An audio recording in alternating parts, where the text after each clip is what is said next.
Salam sejahtera untuk kita semua, para Romo, teman-teman yang terkasih. Selamat pagi. Nah, pada hari ini saya akan menjelaskan tentang apa isi dari kitab Tobit.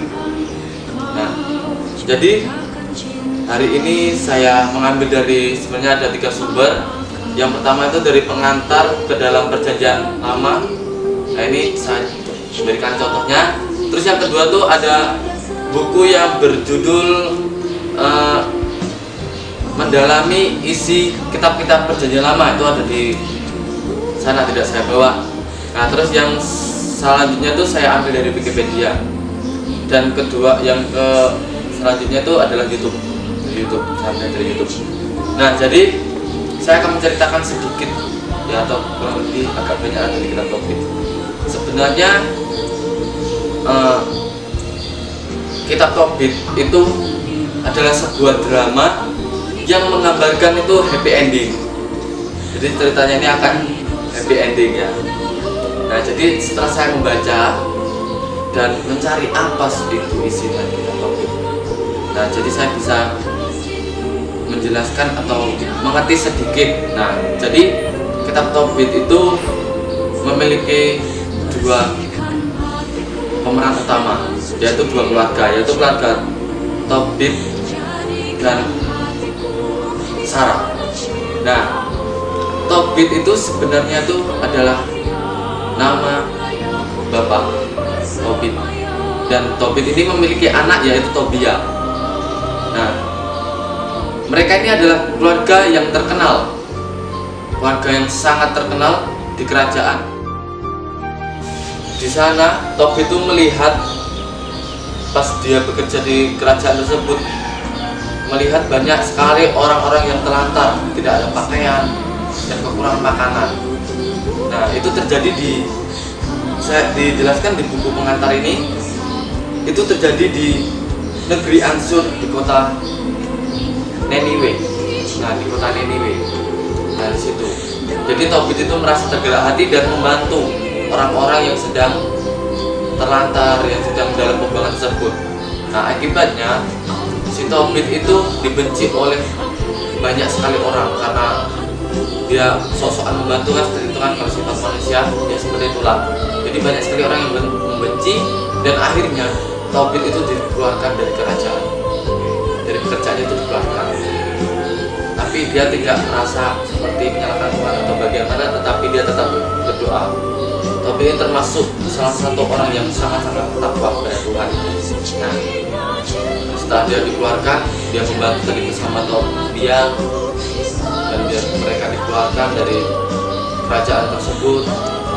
Nah, tidak berselang lama Tobit berada di rumah, dan tiba-tiba si mata Tobit itu buta. Nah, si mata Tobit buta, tetapi dia tidak menyalahkan Tuhan akan hal tersebut, tetapi dia berdoa dan bersyukur, mungkin inilah jalan apa yang diberikan Tuhan kepada saya. Nah, jadi setelah itu si Tobia ini anaknya ini kan jalan doa. Si Tobia ini berdoa kepada Tuhan untuk apa sih jalan keluarnya untuk menyelesaikan masalah ini. Nah, akhirnya dengan si Tobia ini berdoa dan didengarkan oleh Tuhan, malaikat itu datang dan malaikat itu memberikan kepada Tobia itu sebuah ikan, kalau bisa dibilang tuh ikannya tuh ikan yang ajaib, bisa menyelesaikan masalah atau apa hal-hal yang diinginkan oleh Tobia. Nah, salah satu contoh itu si Tobia itu berhasil menyembuhkan mata bapaknya Tobit yang buta. Nah, dengan itu si Tobia akhirnya banyak sekali membantu orang. Nah, setelah berhasil membantu banyak orang, terus si Tobia ini seperti sangat menginginkan atau ingin menikah dengan si Sarah. Nah, ini ada Sarah nih. Sarah ini adalah seorang janda. Jadi Sarah itu terkenal di suatu desa itu seperti kutukan. Nah, jadi si Sarah ini sudah memiliki 7 suami dan ketujuh-tujuhnya ini meninggal pas hari pertama bersama Sarah. Jadi sangat berbeda. Nah, pada saat mengetahui si Tobia ingin meminang si Sarah, Tobit pun merasa resah. Karena apa? Takut anaknya ini ikut meninggal. Karena sudah banyak sekali laki-laki yang meminang si Sarah dan itu akhirnya meninggal. Nah, si Tobit sudah seperti sudah kayak kalau kita bilang itu sebagai orang tua tuh sudah tidak menginginkan atau melarang si Tobit, melarang si Tobia untuk menikah dengan Sarah. Tapi si Tobia yakin bahwa bila menikah dengan dia itu tidak akan terjadi apa-apa. Karena apa? Karena Tobia itu sudah memiliki suatu pegangan yang dimiliki oleh Tuhan tadi, ikan tadi. Nah, dia berdoa. Tapi si Tobit ini tidak yakin karena contoh-contohnya itu sudah banyak. Nah, si Tobit sudah melarang Tobia untuk menikah, tapi Tobia masih bersikukuh. Akhirnya si Tobit sudah pasrah. Apapun yang terjadi nanti, si Tobit itu sudah pasrah apa yang terjadi dengan anaknya. Jadi pas menikah, di malam pertama itu, sebelum malam pertama, si Tobit itu sudah membangun kuburan untuk anaknya. Kenapa? Karena memang si Tobit itu tidak benar-benar yakin. Jadi menggali kuburan dan besoknya pun tidak terjadi apa-apa. Nah, disitulah si Tobit itu merasa sangat-sangat gembira dan tentunya sangat sangat sebagai orang tua itu sangat bersyukurlah karena hal itu tidak terjadi kepada Tobia. Jadi apapun yang dilakukan itu intinya itu kalau kita lihat dari cerita ini cerita singkat, ya harus pasrah dan bersyukur apapun yang diberikan kepada Tuhan. Dan apapun yang diberikan kepada Tuhan itu pasti ada sesuatu yang terbaik.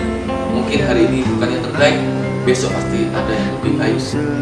Nah, jadi sebenarnya dari kitab Tobit yang bisa saya ambil tuh lebih ke cerita keluarga yang dimana itu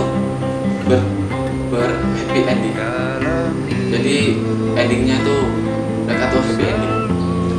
Nah, ini cocok sekali untuk ini kalangan hidup berkeluarga. Tapi seminaris di dalam berkeluarga cukup mendengarkan cerita ini saja. Ini sebenarnya sangat banyak sekali ya. Mungkin banyak kekurangan dari saya untuk menceritakan kitab ini.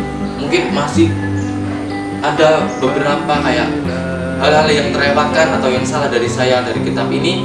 Saya mohon maaf.